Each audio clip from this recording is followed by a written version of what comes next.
Satyavan is telling Savitri about himself and his experiences. In men, I met strange portions of a self that sought for fragments and in fragments lived. Each lived in himself and for himself alone, and with the rest joined only fleeting ties.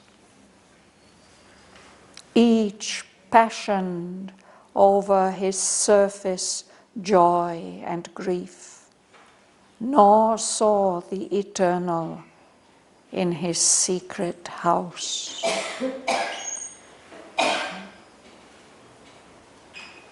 I conversed with nature, mused with the changeless stars, God's watchfires burning in the ignorant night, and saw upon her mighty visage fall a ray prophetic of the Eternal's Son. I sat with the forest sages in their trance. There poured awakening streams of diamond light. I glimpsed the presence of the One in all. But still there lacked the last transcendent power, and matter still slept empty of its Lord. The spirit was saved, the body, lost and mute, lived still with death and ancient ignorance. The inconscient was its base, the void its fate. But thou hast come, and all will surely change. I shall feel the world mother in thy golden limbs, and hear her wisdom in thy sacred voice. The child of the void shall be reborn in God. My matter shall evade the inconscient's trance. My body, like my spirit, shall be free. It shall escape from death and ignorance.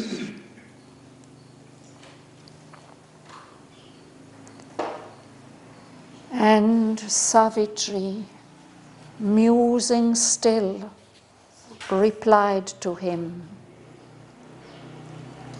"Speak more to me. Speak more, O Satyavan. Speak of thyself and all thou art within. I would know thee as if we had ever lived together in the chamber of our souls. Speak till a light shall come into my heart, and my moved mortal mind shall understand what all the deathless being in me feels. It knows that thou art he my spirit has sought amidst earth's thronging visages and forms across the golden spaces of my life."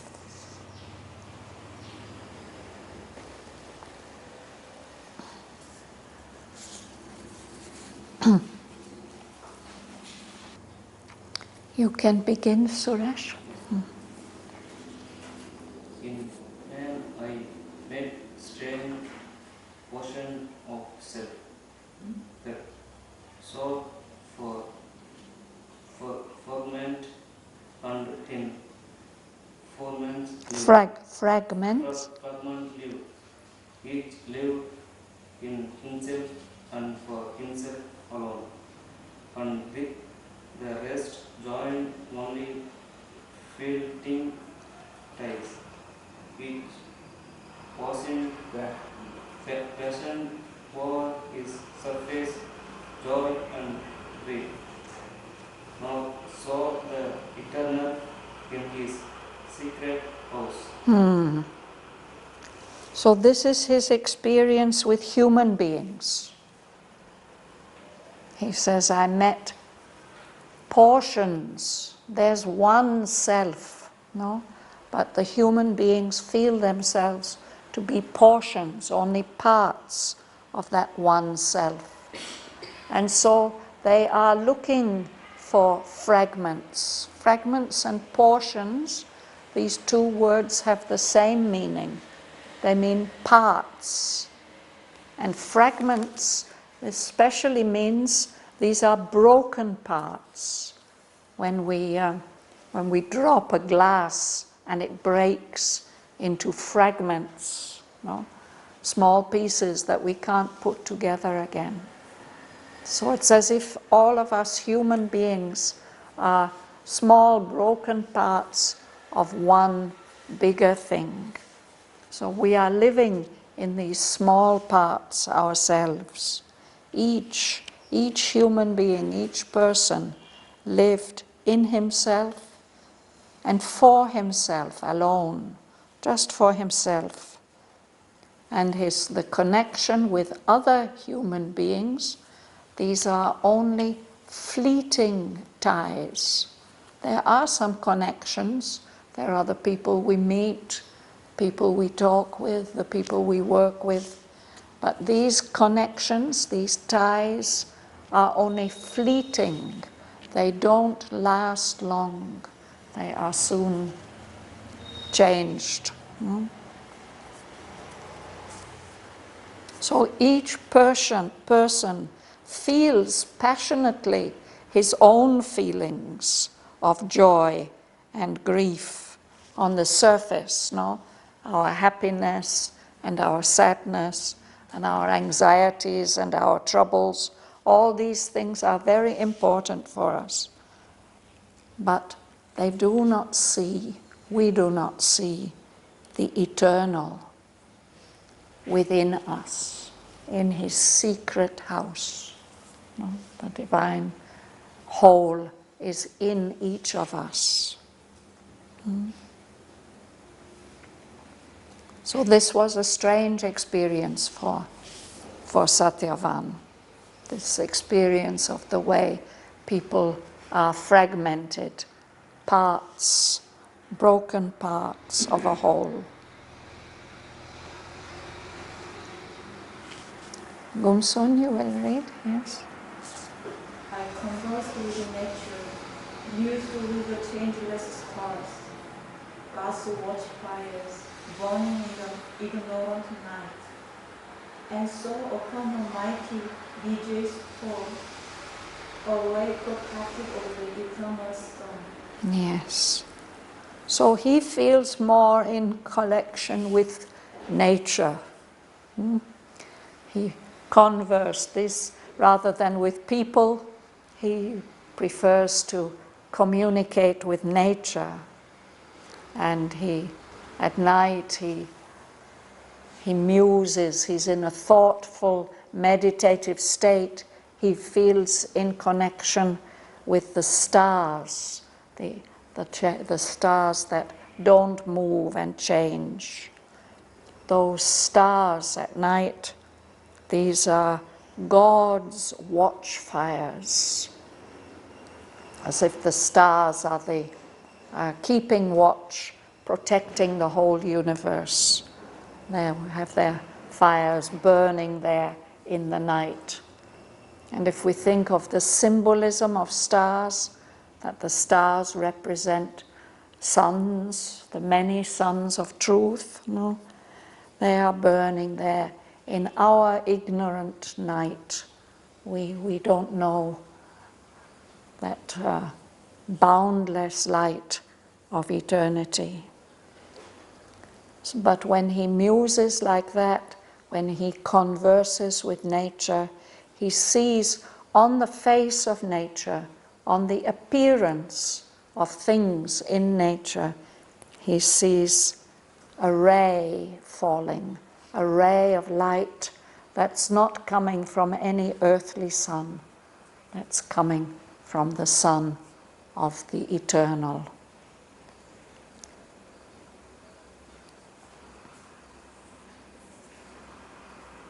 I think we read that sentence last week, no? We talked about this word prophetic. Yes.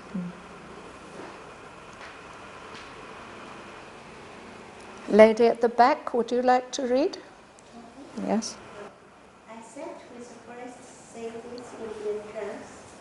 They poured awakening streams of diamond light. I glimpsed the pleasure of the one in all. And read the next two lines, yeah? But stood there left the last transcendent power, and matter still slept empty of its will. Yes. So when he sits and meditates with the sages, with the rishis in the forest, then he gets the feeling that there's wonderful light, streams of wonderful light wake up his consciousness. Diamond light, absolutely pure and bright and strong. No? And he says, then I would get glimpses. A glimpse is when we see something just for a moment, or just in passing, just partly. So he says, I got a momentary experience of the one in all, the divine presence in everything. But still something was missing in his experience. But still there lacked. When you lack something, you don't have it, and you feel that you don't have it, you are missing it. He feels that he's missing the supreme power, the supreme truth, the last transcendent power. Because matter is still sleeping, matter is still inconscient. We know, we believe, we are told that the divine is in everything, but we can't perceive that in all this matter around us. No? It's as if that is all still sleeping. It's not able to express the divine presence that's within it. That will only happen when that last transcendent power comes. The Lord is still there. We are not conscious of Him. That's all. It's not only that we are not conscious, we can say that the matter is not conscious. The matter is asleep. It is not aware of that divine presence. And the divine presence is there, yes. But matter is not able to be conscious and not able to express. As far as matter is concerned, this God is not there. Yes. Yeah. You'll read Mahalingam? The spirit was saved, the body lost and mute, lived still with death and ancient ignorance. The inconscient was its base, the void its fate. So that's how it is, no? We can maybe have a wonderful experience in the consciousness, so that the spirit is saved, it is liberated. But what about the body? What about all the forms? The body still lost, silent, mute. It can't speak, it can't express. The body is still living with death and with this ancient ignorance. The inconscient is its base, this inconscient basis of matter, and the void its fate. When the spirit leaves the body dissolves into all its constituent parts, gets swallowed up in the emptiness. Bebel, will you read? But thou hast come, and all will surely change. I shall feel the world, Mother, in thy golden limbs, and hear her whisper in thy secret voice. He says, but all that's changed now. You have come, and everything will change. It will change, at least for him. He says, I shall be able to feel the world mother. When I embrace you, I will feel the embrace of the world mother. Last time we read that he said, I couldn't clasp the body of my God. I couldn't hold between my hands the world mother's feet.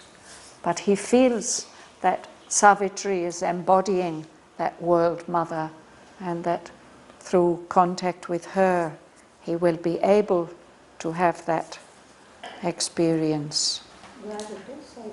Previous page, lines 195 and 196. I shall feel the world mother in thy golden limbs, and hear her wisdom in thy sacred voice. These are our limbs, no? The parts of our body.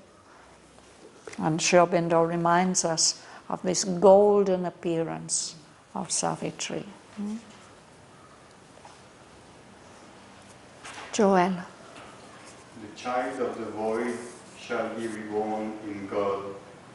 My matter shall evade the inconscient trance. My body, like my spirit, shall be free. It shall escape from death and ignorance. So this wonderful intuition he has, no? That this earthly being, which is the child of space, of the universe, of the emptiness, it shall be reborn in God, and even my matter shall evade. Evade is when you can escape from something. Well, you will be able to escape from this trance of the inconscient, this concentrated state of forgetfulness. So not only the spirit will be free, the body will also be free, and it will be able to escape from death and ignorance. The soul in us is in the grip of death and ignorance. And Satyavan, in a way, represents the soul of humanity, of the earth, of all of us. But he has this intuition that the body also will be free and be able to escape from death and ignorance.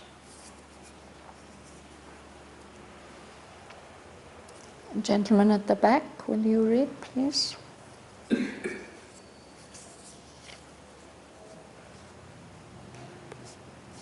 Savitri, musing still, replied to him, Speak more to me, speak more, O Satyavan. Speak of thyself and all thou art within.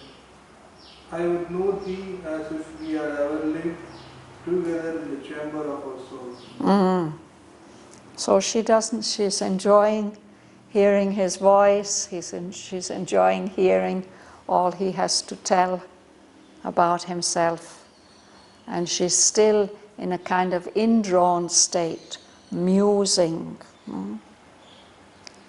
She replied, Speak more, go on speaking, Satyavan. Tell me all about yourself, speak of yourself and everything that you are within yourself. I want to know you as if we had always lived together, as if our souls had always been united in the chamber of our souls, as if we had always been one.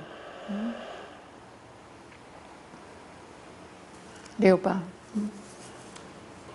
Speak till the light shall come into my heart, and my moved mortal mind shall understand what all the deathless being in me feels. Yes.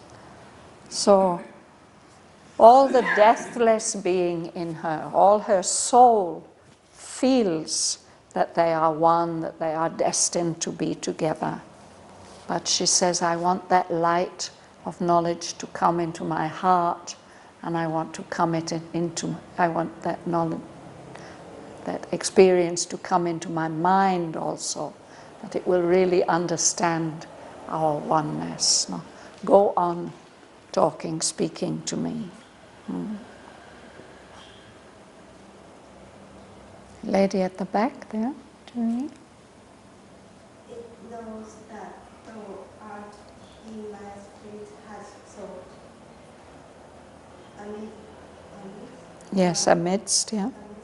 earth, surrounding village and homes, across the golden spaces of my life. So this is her deathless being, no? That knows that you are the one that my spirit has been seeking for, waiting for, been looking for in all the appearances of the earth, no? Earth's thronging visages, all the many, many faces that we encounter in our lives. No? A throng is a crowd, and there are many people. So always my spirit has been on the lookout for this face, no? All the forms, my spirit has been looking, and my deathless being knows that you are the one that it has been looking for through all the golden spaces of my life. She recognizes that she's had a very blessed life so far, no? A very happy life, but always something has been missing. She's been looking for something more, something else. Ganga Lakshmi. Yes. And Satyavan like replied her to the instant calling of the flute, and swallowed her questioning, and let stream to her his heart in many color wheels of speech. That's a nice expression, huh? Many colored waves of speech. He goes on speaking to her, and it's as if the words that he speaks are very colorful. There are many colors in them. So Satyavan replies to her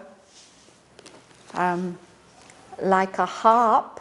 That's a musical instrument that we play with with strings, no? That we play with our hands, and as if what she says to him is a melody that's played on a flute, a very attractive melody.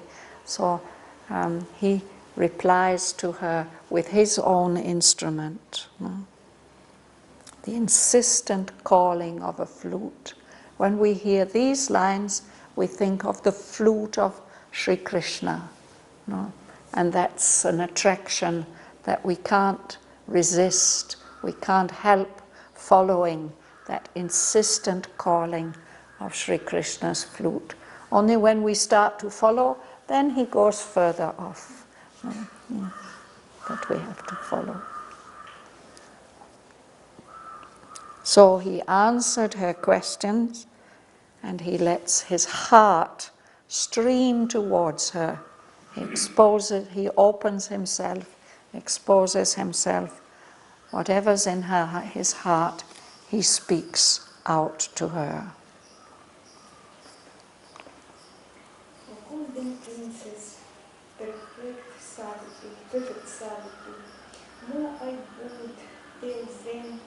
failing words can speak. But oh, is it so listening to me unknown? Or is the lighting flash of love prevails? In one great hour of the unveiling words. So, this is how he addresses her. Golden princess, perfect Savitri.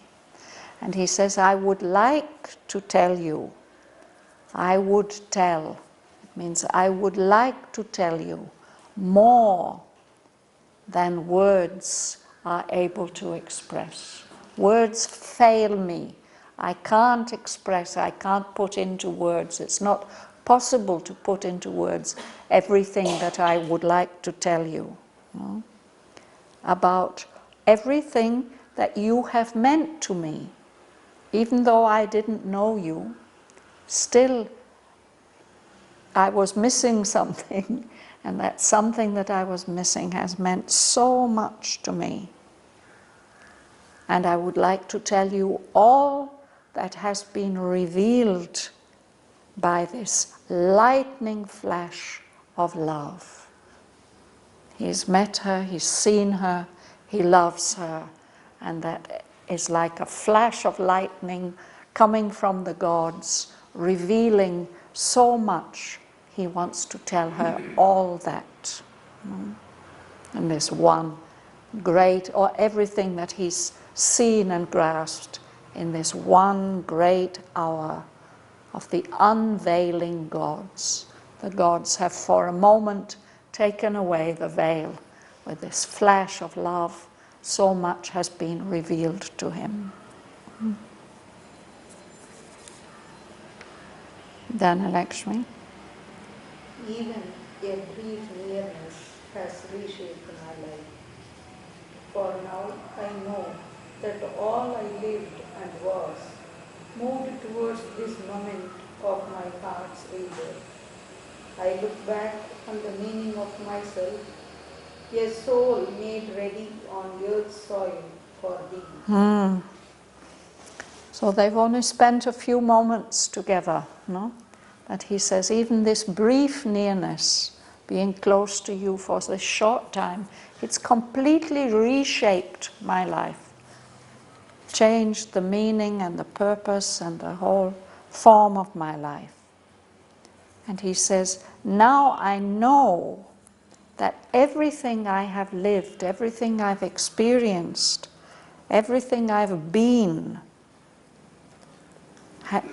has been moving towards, has been preparing this moment when my heart would be reborn.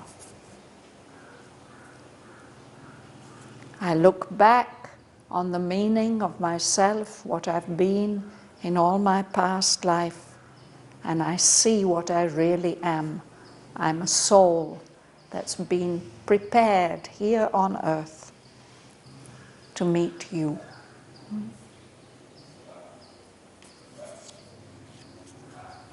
I think this is the experience many people have had when they came in touch for the first time with the Mother or with Sri Aurobindo, that suddenly the whole meaning of their life has changed, and they look back on their past and see how so many small things have just been a significant preparation to be ready for this moment. Rosa. Once were my days like days of other men. To think and act was all to enjoy and Breathe. breathe. This was the width and height of mortal hope. Yet there came glimpses of a deeper self that lives behind life and makes her act its scene. Yes. So he says, once I just lived like other people, like everybody else, no? And the mind, thinking and acting, was everything. And enjoying and breathing, just being alive. You see, Rosa, it has an E at the end. If it's breath, then it's just B-R-E-A-T-H, breath. And when we have this E at the end, then it's breathe. That's the action, to breathe. Yeah? So this was everything, to think and to act, to enjoy and breathe. This was the width,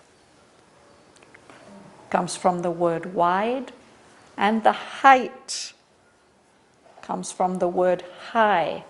But here, of course, we see the English spelling. Why is that E there?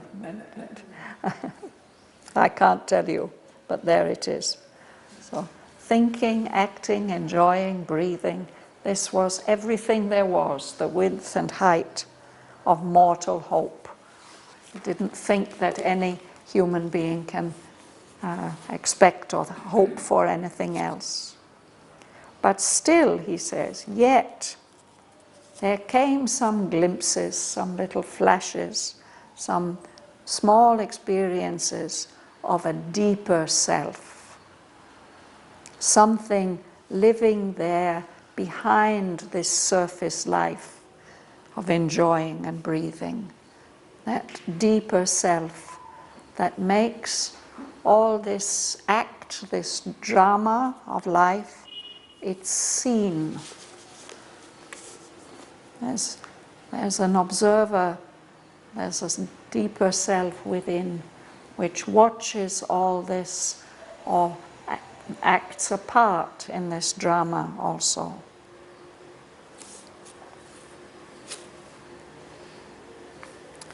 A truth was felt that screened its shape from mind. A greatness working towards a hidden end, and vaguely through the forms of earth there looked something that life is not and yet must be. So he has glimpsed this, or he has felt that there's some truth, there's some reality that can't be grasped by the mind. It screens, it hides its shape from the mind.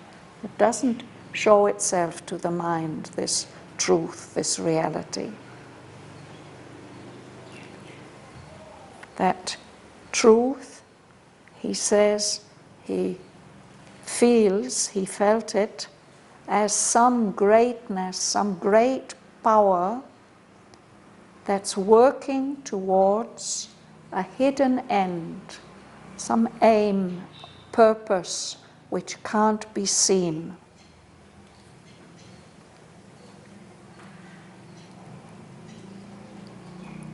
And then when that is being felt through the forms of earth, it's as if some presence is there looking out, something that life is not. Life doesn't express that.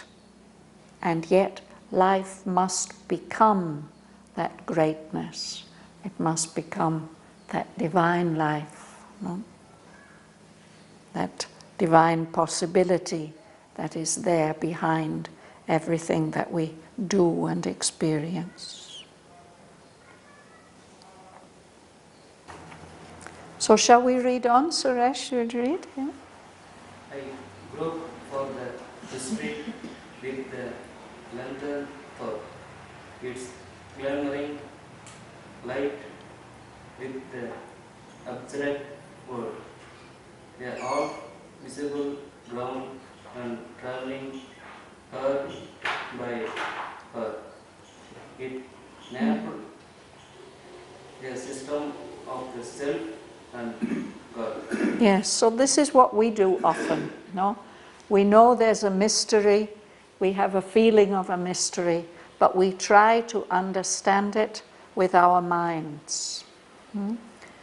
A lantern, it's a small light. Nowadays we have flashlights, but it's more poetic to think of it as a lantern with a little candle inside it, no? So then, if you only have that little lantern of thought, you are groping. If you can't see properly, you have to kind of feel your way, no? With your feet or your hands. So to find that mystery, that greatness, which life is not and yet must be, he's trying to grasp that with his mind. And that little lantern of thought, it lights things up for us with words. When we think, we put our thoughts into words, and then that's the way we begin to feel that we've understood something.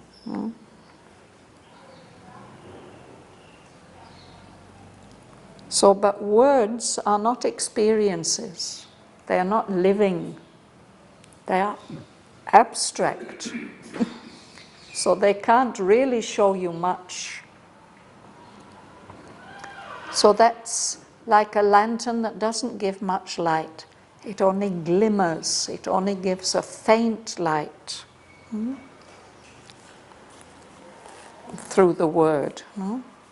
And so the ground that he's exploring is only half visible, and he can only travel yard by yard.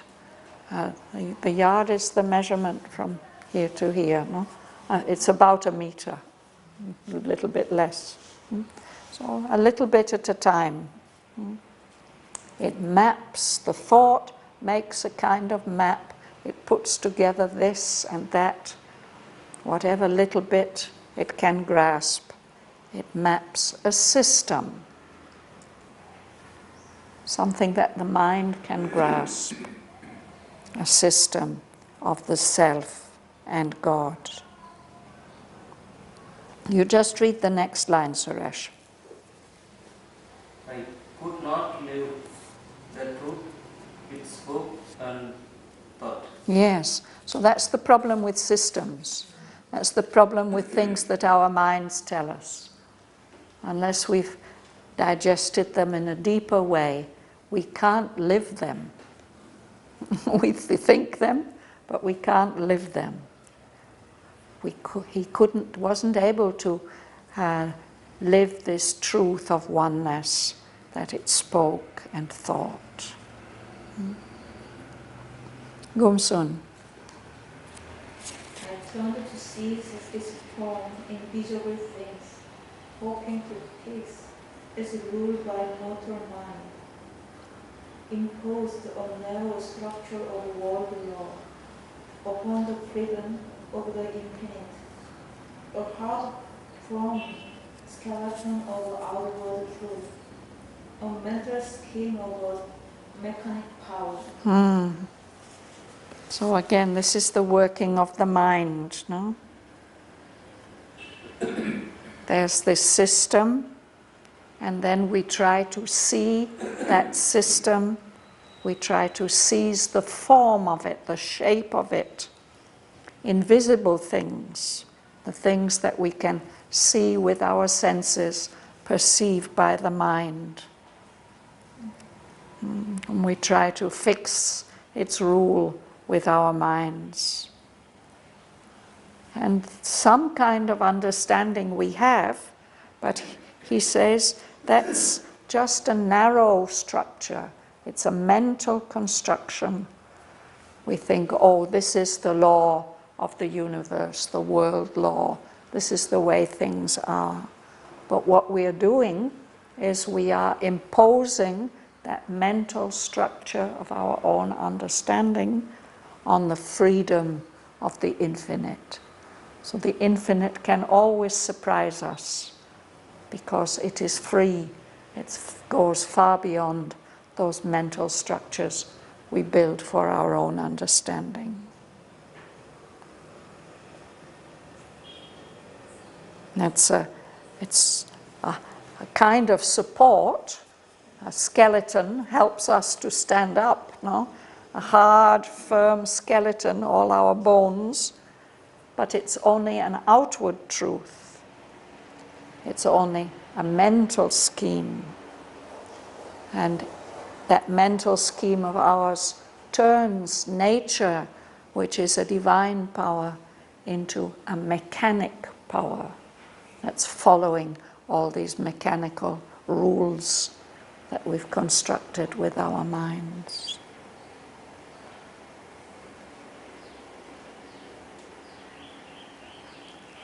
We'll just read one more sentence, please.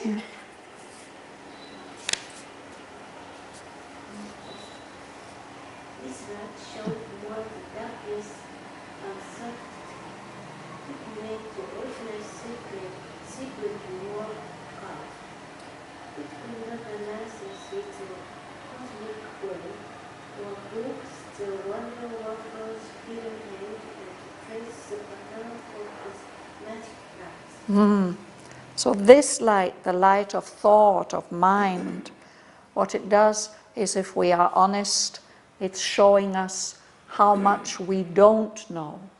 It's showing us how much darkness, how much ignorance is there that we can't search. We haven't searched into it.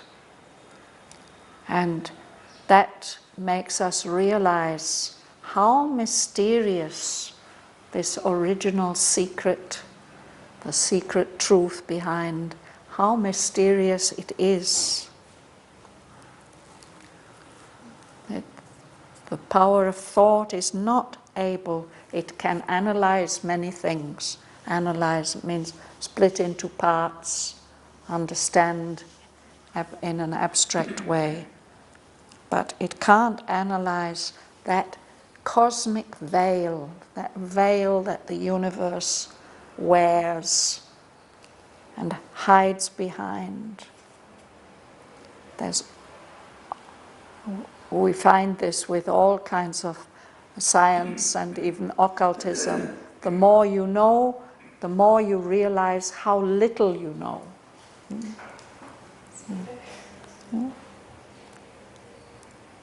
So the mind was not able to analyze this cosmic veil, and it's not able to glimpse who is doing all this.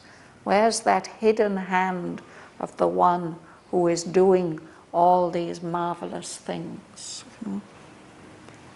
And the mind is not able to trace the pattern of his hidden plans, magic plans.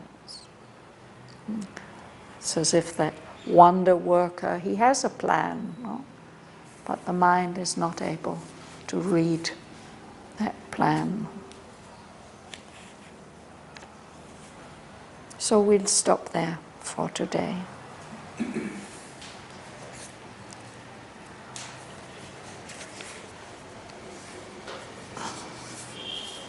We can go back to page 405. And perhaps we'll start to read at line 206. I sat with the forest sages.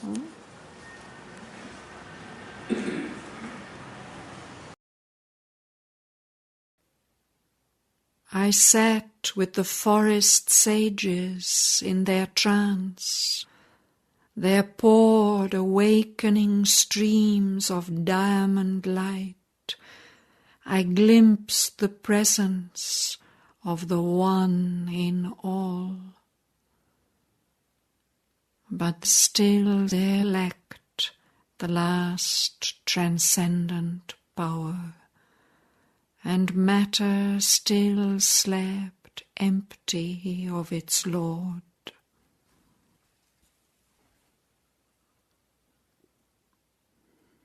The spirit was saved. The body, lost and mute, lived still with death and ancient ignorance. The inconscient was its base, the void its fate. But thou hast come, and all will surely change. I shall feel the world, Mother, in thy golden limbs, and hear her wisdom in thy sacred voice. The child of the void shall be reborn in God. My matter shall evade the inconscient's trance. My body, like my spirit, shall be free. It shall escape from death and ignorance.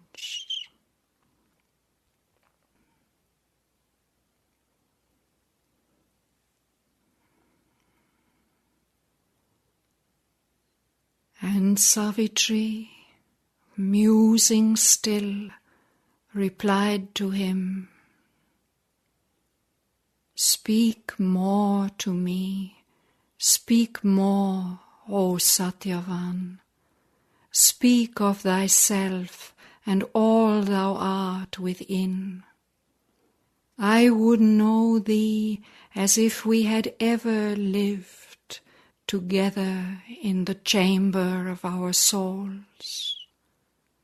Speak till a light shall come into my heart, and my moved mortal mind shall understand what all the deathless being in me feels.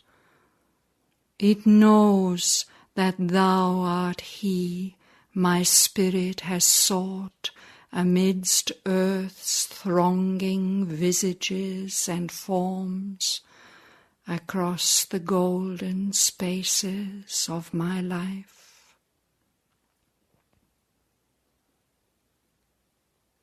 And Satyavan, like a replying harp to the insistent calling of a flute, answered her questioning and let stream to her his heart in many-colored waves of speech. O golden princess, perfect Savitri, more I would tell than failing words can speak, of all that thou hast meant to me unknown, all that the lightning flash of love reveals in one great hour of the unveiling gods. Even a brief nearness has reshaped my life, for now I know that all I lived and was moved towards this moment of my heart's rebirth. I look back on the meaning of myself, a soul made ready on earth's soil for thee.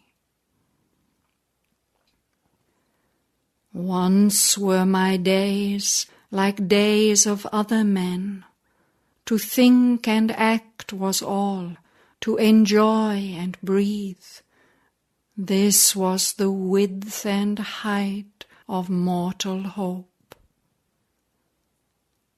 Yet there came glimpses of a deeper self that lives behind life and makes her act its scene.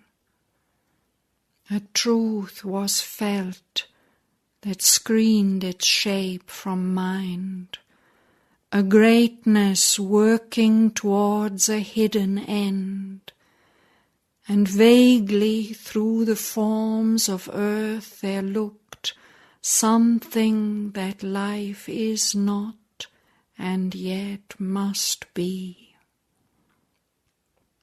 I groped for the mystery with the lantern thought. Its glimmerings lighted with the abstract word a half-visible ground, and travelling yard by yard, it mapped a system of the self and God. I could not live the truth it spoke and thought.